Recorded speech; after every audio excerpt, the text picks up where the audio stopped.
Good afternoon, everybody. Welcome to Scarisbrick Hall School.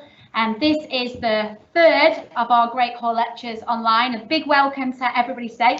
Please can I introduce Professor Adrian Woolf from Manchester University. He's going to be talking to us today about using human stem cells to make kidneys and model genetic diseases. So thank you very much, Adrian. I shall hand over to you. Okay, thank you very much. So it's a pleasure to be here today. I've driven over from Manchester, and I lead a double life. Half of the time I work in the Children's Hospital, where I'm a kidney doctor. I look after children with failing kidneys, and the other half of the time I work in the university, where I do my research.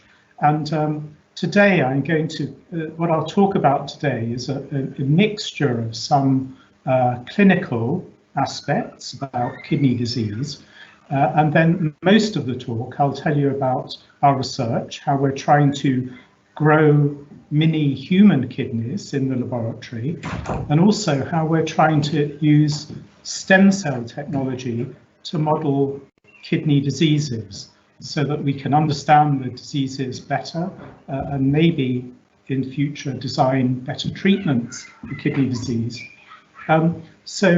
Well, you all know that we each have two kidneys, and if our kidneys don't work, we would die. But if your kidneys are not working, luckily you can get dialysis to wash your blood, a treatment where you have to go into hospital a few times a week, or you can have a kidney transplant. And I was wondering, do you know how many people there are in the United Kingdom who've got such bad kidney disease that they would be dead if they hadn't had a kidney transplant? Do you want to have a guess? 1,000 people? 10,000? 15,000? Any other offers? 40,000. Sorry? 40,000. 40,000? Okay, well that's quite good. The answer is 65,000, and every month or so there's about another 1,000 people added to that list who go into kidney failure because they've got various kidney diseases. But what about around the world? Do you know worldwide how many people would be dead if they hadn't had a kidney transplant or been on dialysis? 4 million. 4 million. 4 million. That's pretty near. It's said to be about 2 million. But it's actually more. It's worse than that, because you have to remember that in most countries around the world, the medical treatment is not so good. People can't get dialysis or can't get a kidney transplant. So people have estimated that worldwide, probably 2 or 3 million people die every year because they can't get those special treatments. So the reason I'm saying all of that is that we need to understand more about the mechanisms of kidney disease and make new treatments. And this is where stem cells and the promise of stem cell technology comes in. So this slide summarizes what I've said. And the one thing it says on this slide that I didn't tell you already is that although you can go on dialysis if your kidneys fail, life on dialysis is actually, it's not a normal life. It's a fairly miserable life. Your body is still uremic, it's full of toxins, and your life expectancy if you're on dialysis is actually shorter than for people with many types of cancer. So, have you learnt about the kidney yet in biology a little bit? No, maybe you haven't learnt so much. So I'll just tell you a couple of basic things. You all know a kidney is a sort of bean shape. We've got two of them around the back of our flanks here. And if you would cut a kidney down the middle, you would see it's got really some interesting things inside it. It's got a lighter ring and that does a lot of the work filtering the blood to make urine. And then it's got a centre where the kidney tubules pour urine into the middle of the kidney, and then there's a tube, this yellow tube, that connects the kidney to the bladder. Do you know what that yellow tube is called? The ureter, okay? So the ureter is the tube that connects the kidney with the bladder. And in order for the kidney to filter blood, it needs to have a really fantastically high blood supply. Do you know how many litres of blood your heart pumps every minute? Have you learnt about the heart yet? Or? I think it's about 5 litres of blood are pumped by your heart every minute, and about a quarter of that blood is destined to flow through the kidneys.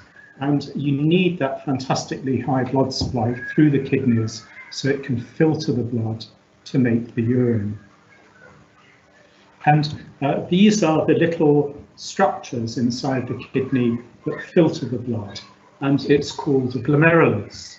And the glomerulus is full of capillaries. These are tiny blood vessels, and as the blood flows through those blood vessels, the blood gets purified and filtered so that waste products from the urine will enter the kidney tubules. And it really works a bit like a sieve. You know, if you're making an old-fashioned pot of tea with tea leaves, you make your tea with tea leaves, and then you pour that through a sieve to get your clear tea. And that sieve retains tea leaves. And this acts in a very similar way. It allows waste products to go into the kidney tubules, but it retains big things in the bloodstream. What big things do you think might be filtering through this glomerulus that you don't want to go into the urine? Like big proteins? Yeah, big proteins, you don't want to leak those. The main protein in the blood is called albumin, and when we're in the kidney clinics, one of the things we look for to see if someone's got bad kidney disease is to test the urine to see if there's any protein in it. And what else don't you want to leak into the urine that is whizzing around your bloodstream? Red blood cells, exactly. So another sign of someone having bad kidney disease is if they leak blood into the urine. So again, when we're in the kidney clinic, we test the urine to see if there's any albumin protein or red cells, and that gives us a clue how the inside of the kidney is working. And here is another picture. This is a picture of the glomerulus here, and then when it filters the blood, this is the beginning of the urine, but the early urine then travels round an amazing wiggly tube, and as it does that, the composition of the urine gets changed so that the tubules add some other waste products into the urine, like acid, hydrogen ions, and also potassium that you get from certain foods like bananas and nuts, for example. And then eventually, when the urine has been processed by the tubule, it enters the ureter, goes down to the bladder, and then you wee it out. So if I took out your kidneys, both of your kidneys, how long do you think you would live for?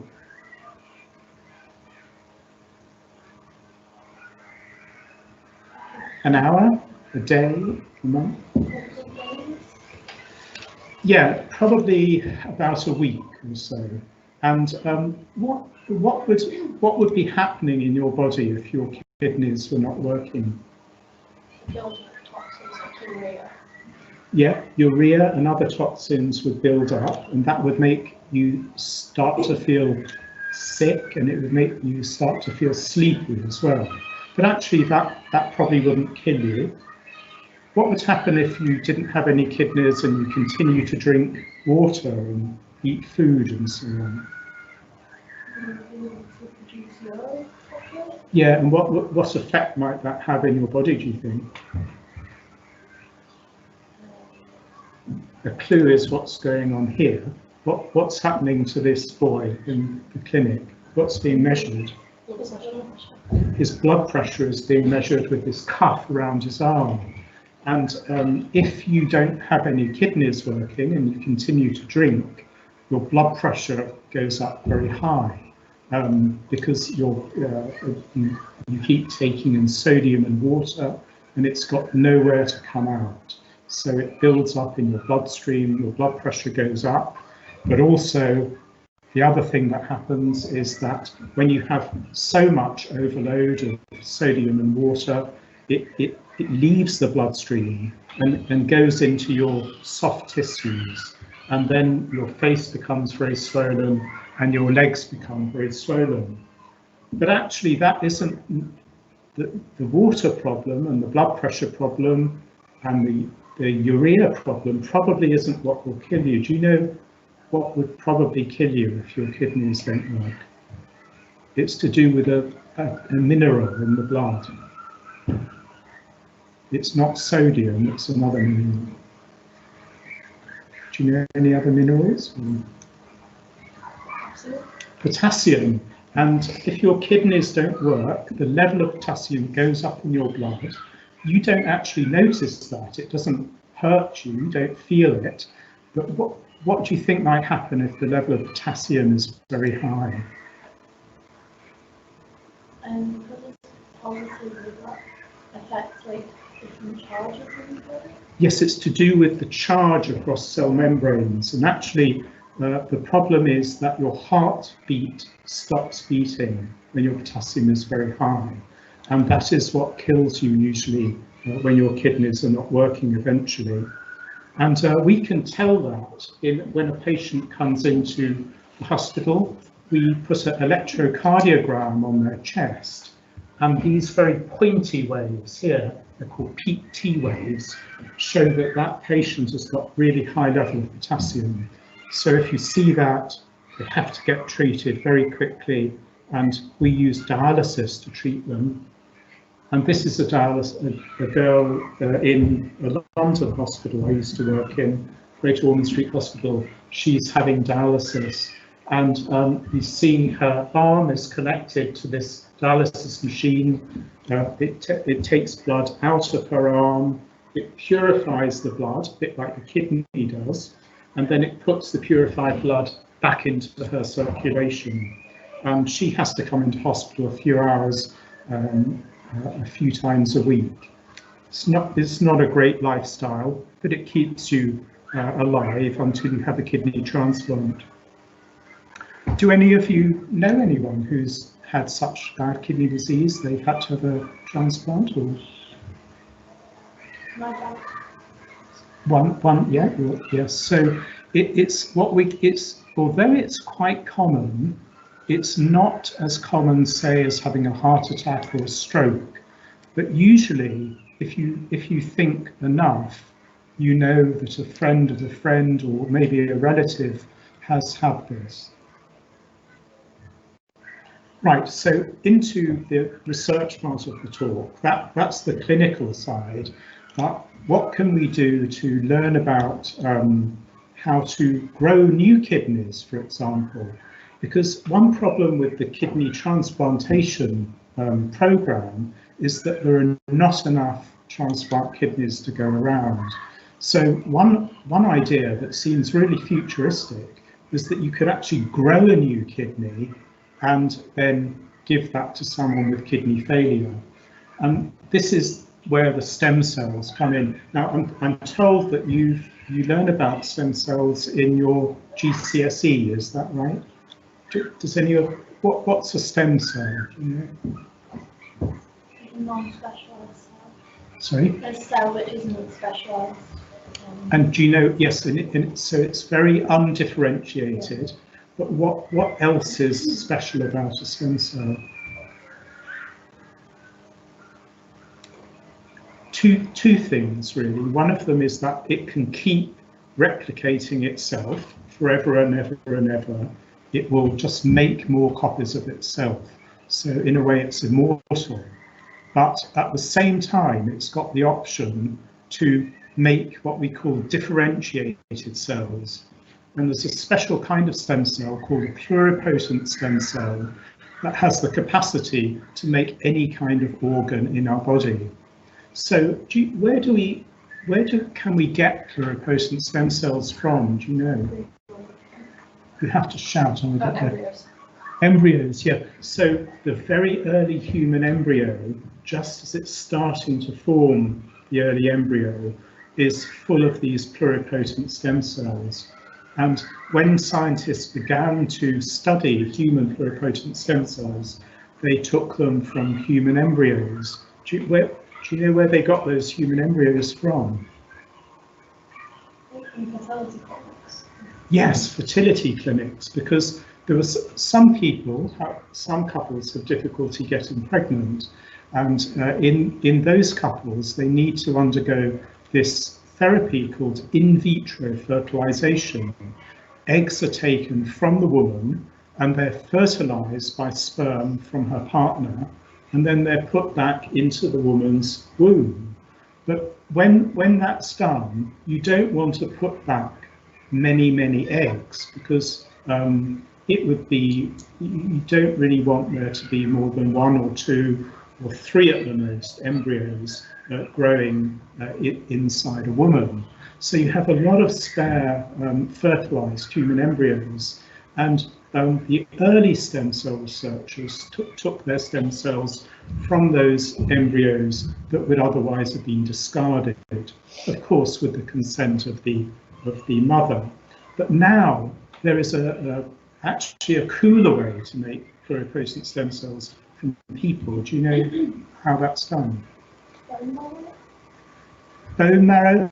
Well, there could be, but in general, the way it's done is that you can take any cell from an adult. It could be a blood cell or a skin cell, for example. Probably could be a bone marrow cell as well. And you can turn those cells back into pluripotent stem cells. And these are called induced pluripotent stem cells. So this is a very interesting idea. And some people, because of ethical beliefs they had, didn't like to use early embryonic human stem cells. But with the induced pluripotent stem cell, there are really no ethical issues, as long as the individual, of course, has given consent for you to make stem cells from them.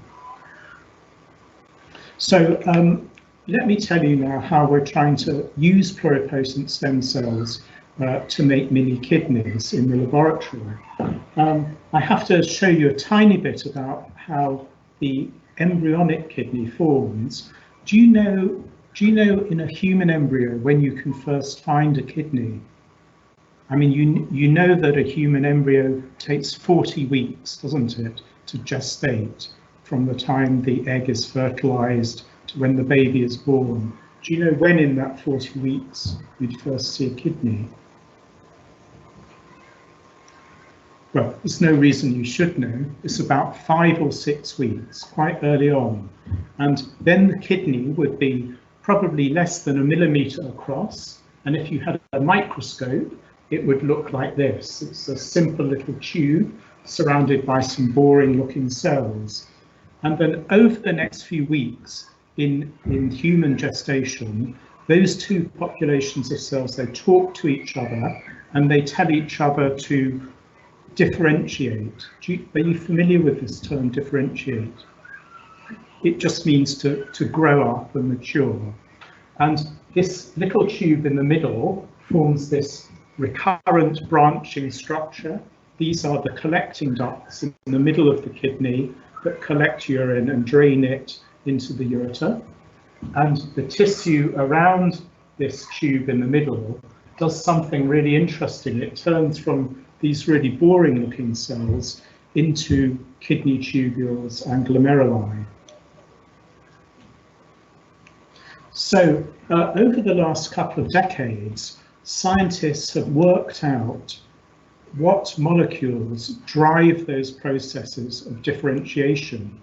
And we can apply that knowledge now to stem cells to add certain molecules to stem cells to tell them to grow up into kidney tissue. Don't become brain tissue, don't become muscle tissue, don't become heart, but become a kidney. So here in our stem cell laboratories in the University of Manchester, we can start off with the human pluripotent stem cells, and we can add certain molecules, and after a few weeks, these boring looking cells start to do something quite interesting. They form these little islands, and in the middle of the islands, you have these primitive branching tubules, and that to me is starting to look a bit like an embryonic kidney. You may say it doesn't look anything like a kidney, but in fact it looks very much like an embryonic human kidney of about 7 or 8 weeks gestation. And on the right here we have some histology. If you'd be looking at a human embryonic kidney with a microscope, you'd see some branching tubules in the middle and some little glomeruli beginning to form. And you can do this in a dish, but to make the kidney really grow very well, what we had to do is to take some of these early kidney tissues and we had to put them back in a living body. Now, ultimately, I suppose what people want to do is to take these primitive kidney tissues, put them into a person with kidney failure, but we can't do that yet.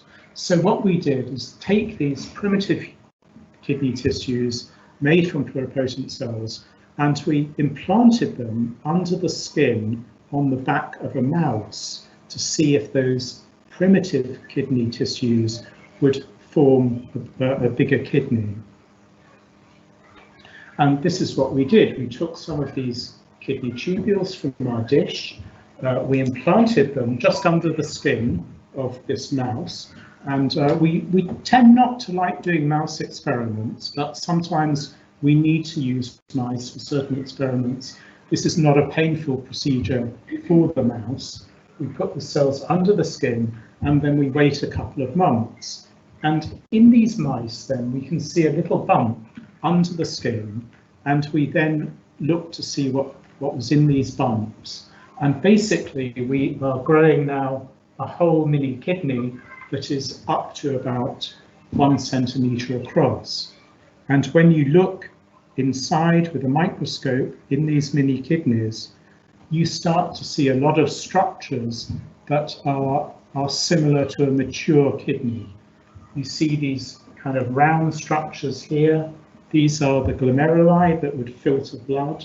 And in fact, you can see some blood cells in the glomeruli. They have capillaries going into them, and they're filtering blood to start to make some urine, and you have some kidney tubules as well. And as a kidney doctor, we were very fascinated in kidney tubules. There are many kinds of kidney tubules, and in these implants you can find all of these kind of kidney tubules that you would find in a mature kidney. So that's kind of quite interesting, and they're about 1 centimetre across. So, I mean, do you think then we're ready to use this technology to cure kidney failure in people? What problems could you see? What can't we do? We could implant a small kidney into a human because it doesn't have the capacity to function as. Right, we have a really major problem of scale. This is about 1 centimetre across. A human kidney is about 10 centimetres across. But when you work out the volume, you would need about 2,000 of those little mini kidneys to form one human kidney. So there's a major problem of scale. What else do you think? Is there a big difference between like a mouse kidney and a human kidney? Well, those are human cells though in a mouse. Yeah. what haven't we got there? But I showed you at the beginning a picture of a normal human kidney. Would it be able to not be able to connect to the bladder? Exactly, we've got no ureter. A ureter doesn't form. So if that mini kidney was making a little bit of urine, it would have nowhere to go. So we haven't got a ureter. And there's one other really important thing that it doesn't have. What did I tell you about the blood supply of the kidney? Yes, it has to have this really massive blood supply going through it that go through what are called the renal arteries. 1/5 of the heart output will go through the kidneys. And these mini kidneys are connected to the circulation of the mouse, but only through tiny little capillaries. It doesn't have a great big artery feeding it. And probably, unless it would have a big artery feeding it, you'd never generate enough pressure to make a really large amount of urine. So these are kind of encouraging experiments, and in a way it's amazing what one can do, but it's still very far from treating people. Perhaps one can overcome these problems of scale and plumbing and blood supply in the future. So the last few slides, I wanted to show you how we use the stem cell technology to model kidney diseases. So do you know what, I'm a children's kidney doctor, okay? And do you know what the commonest cause of severe kidney failure is in children? Do you know what it is in an adult?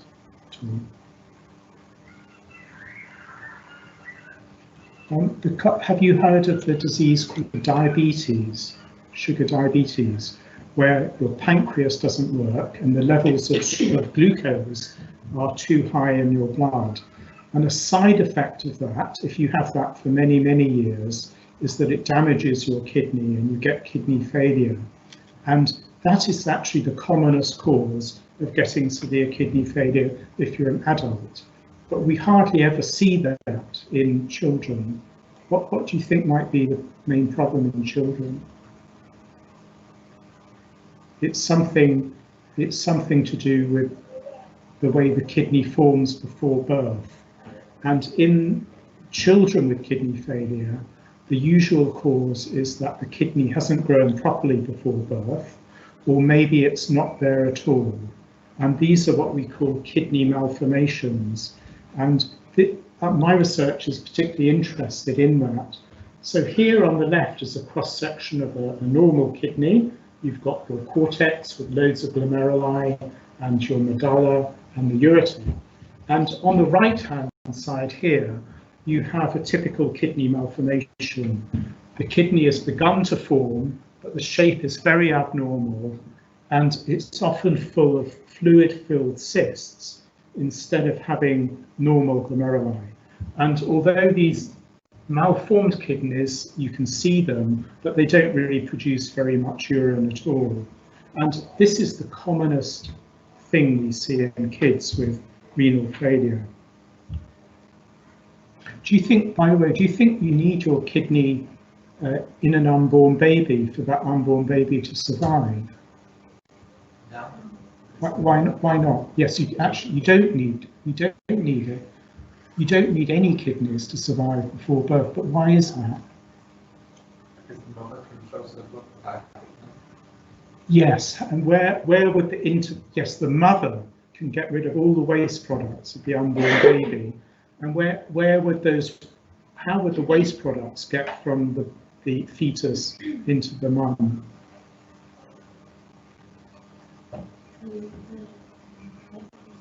Through the placenta, exactly. So the placenta, in a way, kind of acts like a kidney to wash the fetal blood. The waste products from the unborn baby go into the mum, and she actually wheezes out all the waste products from the unborn baby. But normally, the kidneys of an unborn baby are making urine. Where does that urine go? Do you know?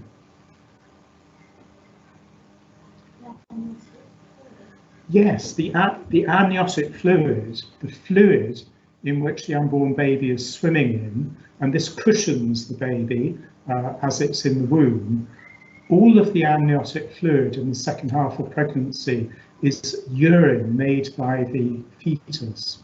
And even worse than that, the fetus is drinking its own urine. It's drinking amniotic fluid all through the second half of pregnancy.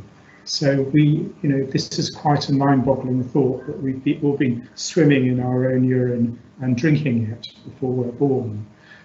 But what would happen then if you have no kidneys and you're suddenly born? Yeah, I mean, then you're in major trouble. You don't have the mother and the placenta to protect you, and you're on your own. So if you're born with kidneys that have not formed or have formed abnormally, you'll really go into kidney failure. And luckily, we can dialyze babies from a very young age, and we can also transplant babies with kidney transplants from about 1 year of age, but they have to be big enough to receive a kidney transplant. Now, quite a lot of the children we see who are born with abnormal kidneys have a genetic cause for their kidney failure. And what is happening in these families is they have a variant, or are you familiar with the word a mutation? A mutation means a variation of a particular gene. And if they have a mutation of the gene that is normally active in early kidney development, they're at risk of being born with abnormal kidneys. Are you familiar yet with these family trees? Some of you know these, some of you may not. Each row here is one generation in a family. And for example, here you have a grandfather, and then he had 2 wives. One wife here died from a completely different disease, but they started this line of the family, and then this grandfather remarried and started another line of the family. And all of the circles or squares you see that are filled in black means that these individuals had kidney malformations. And you can see they can affect men in this family. The box is a man, and a circle is a woman. And if you see a line through the box or the circle, this sadly means that that individual died from kidney failure.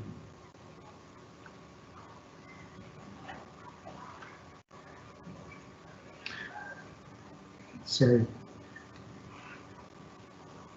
Okay, so what the last few slides I want to show our efforts to try and model these type of kidney malformations using stem cell technology.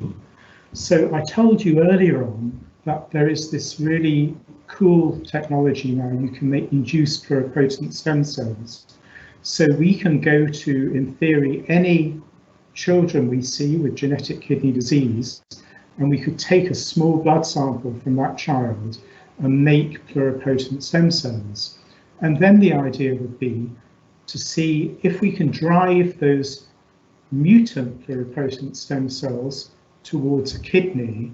Would those cells form kidney tissue at all? And if they did, would it be different from normal? So the commonest gene mutation we're seeing in the clinic is of a gene called hepatocyte nuclear factor 1 beta.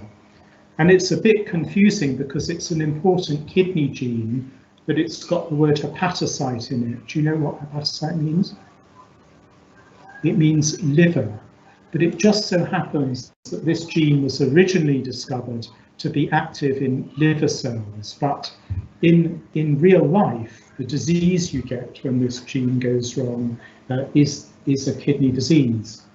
So what we did a few years ago, families with this kidney disease were having their annual Family Information Day in Manchester.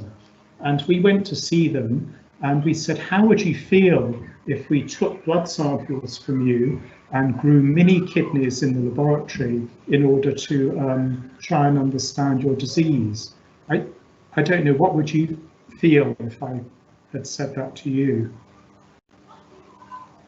I don't know. When we did it, I was a bit worried because to me, some people might think it sounds a bit like Frankenstein. You know, we're taking a bit something from your body and growing another organ and so on. But actually, all of them were very interested and very enthusiastic.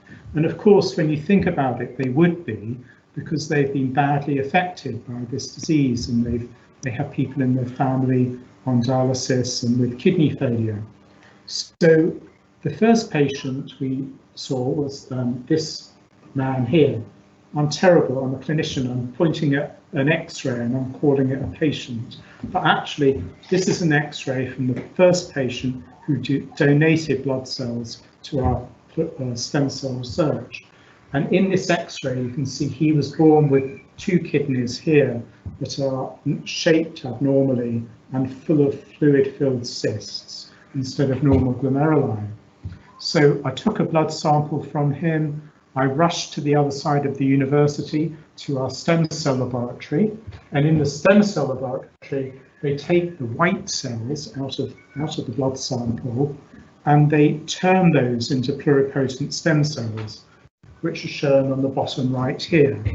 And although these 2 pictures are very close together, it takes about 3 months to turn a white cell into a pluripotent stem cell.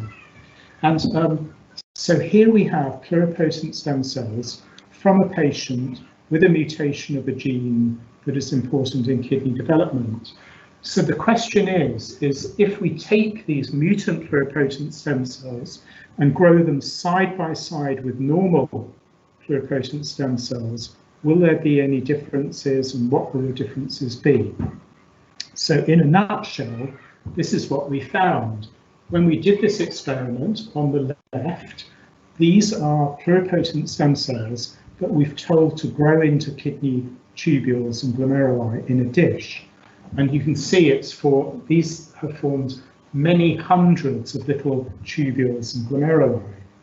And these cells on the right are from another person in the family, but who has a kidney malformation and a mutation of this particular gene. So first of all, you can see that the patient cells, they have formed a lump of tissue, but it looks different, doesn't it? Can you see what might be different? This is just looking at the cells growing in a dish, really. They seem to be a lot larger on the patient with mutation.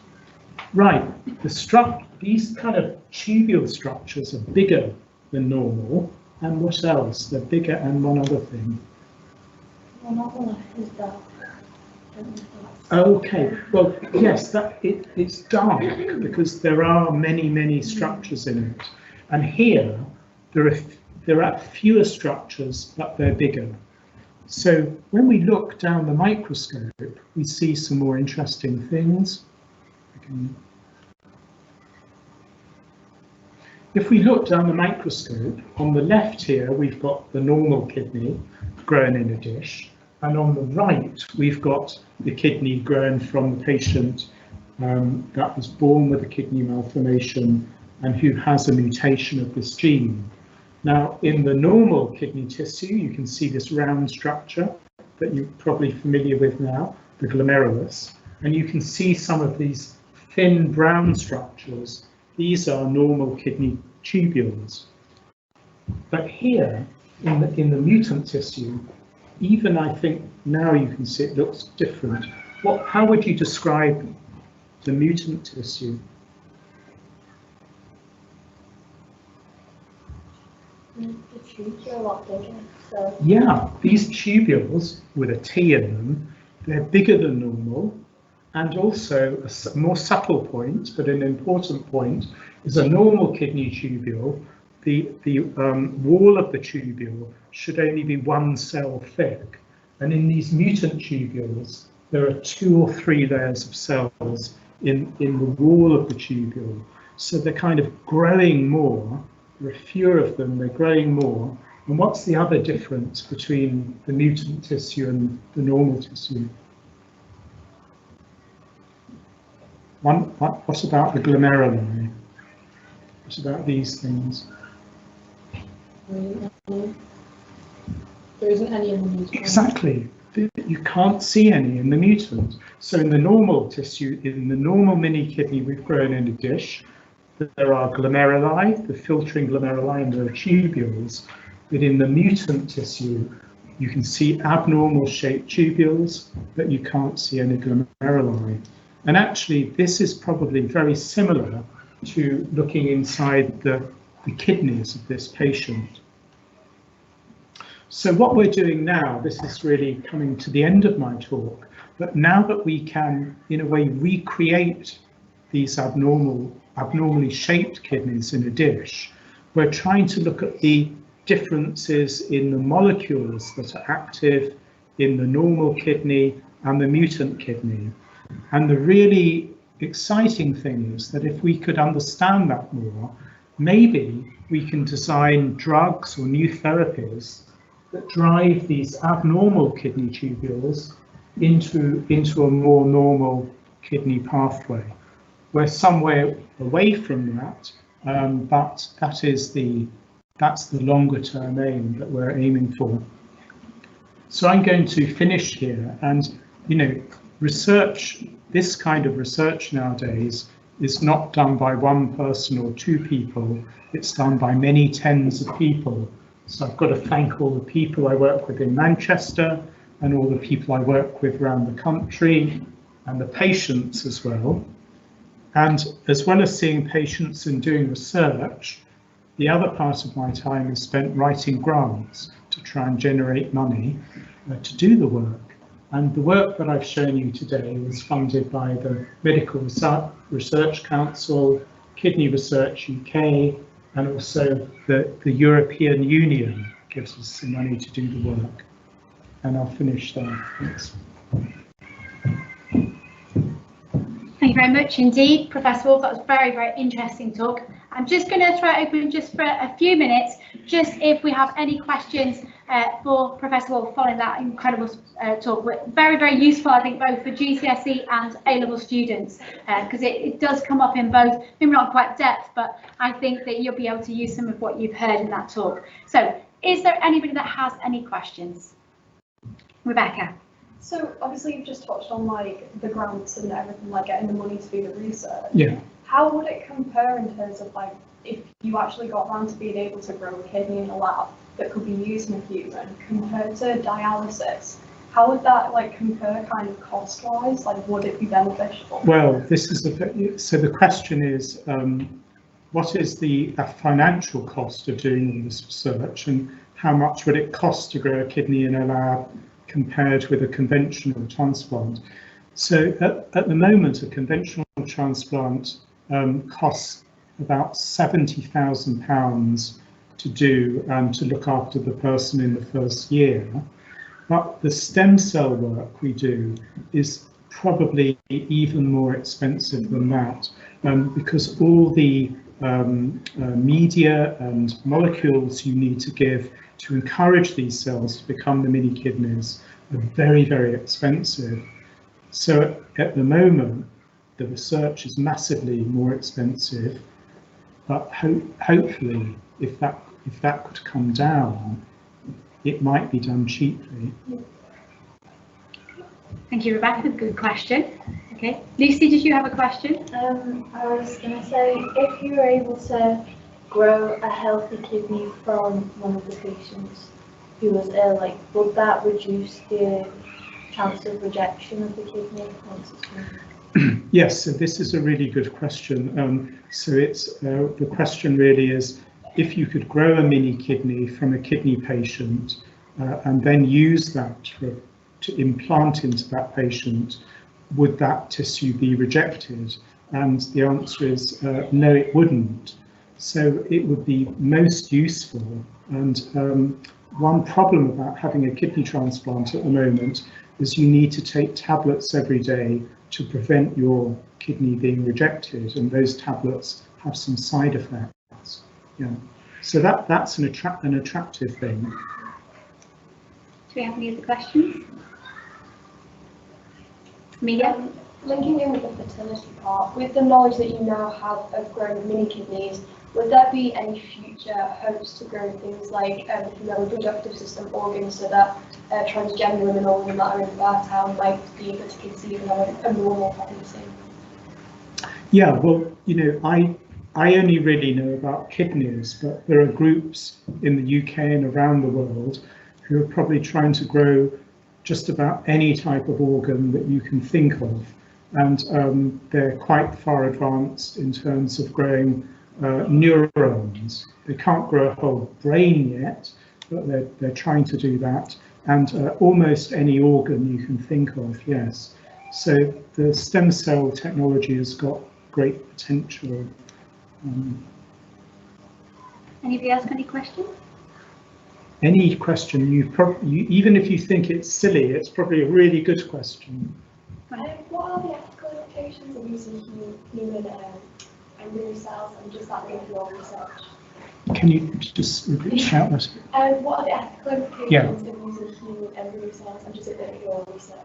Well, this is a very good question about the ethics of using pluripotent stem cells that come from a very early human embryo. Well, I told you that the cells we would use for that, the mother, of course, has consented for the use of those cells. But as you know, some people have religious beliefs. They believe that as soon as the egg and the sperm get together from fertilization, that is a tiny little person. Most people don't believe that in the UK, but some people do. And they probably wouldn't want to work with those cells. This is why I say the induced pluripotent stem cell work is really revolutionised things, because the ethical problems with that are very little. But there are some countries around the world and some states within the USA where they don't even allow the use of human pluripotent stem cells that come from an early embryo. And the United States is interesting because the rules vary from state to state and almost from one university to another university. So can I ask a question? Yeah. So I'm interested in the fact that you've grown these cells in a mouse and you looked at them. Have you started testing drugs on them and started testing different molecules to try and prevent the kidney disease? Yes, so what I didn't show you today is with the cells that we've got from patients that were forming these abnormally shaped mini kidneys, we have got some clues of the molecules that are going wrong. And we are beginning to say, if we find a deficient molecule, if we add that back to the abnormal mini kidney, does it start to grow more normally? So we're just beginning to do that. But of course, you can imagine, there might be really challenging to translate that into treatment of people, because we'd have to probably treat an unborn baby when its kidneys were still forming. So there would be a challenge there, delivering, say, a new drug to an unborn baby, but perhaps it can be done in the future. Okay, I think we're close to time there, so I will yet again thank you, Adrian, very, very much for that incredibly interesting talk, and thank you for everybody who has joined us today on the Great Hall Lecture. If you're watching it live, have a good afternoon. If you are watching a recording, there will be more coming up in our series. Thank you very much indeed.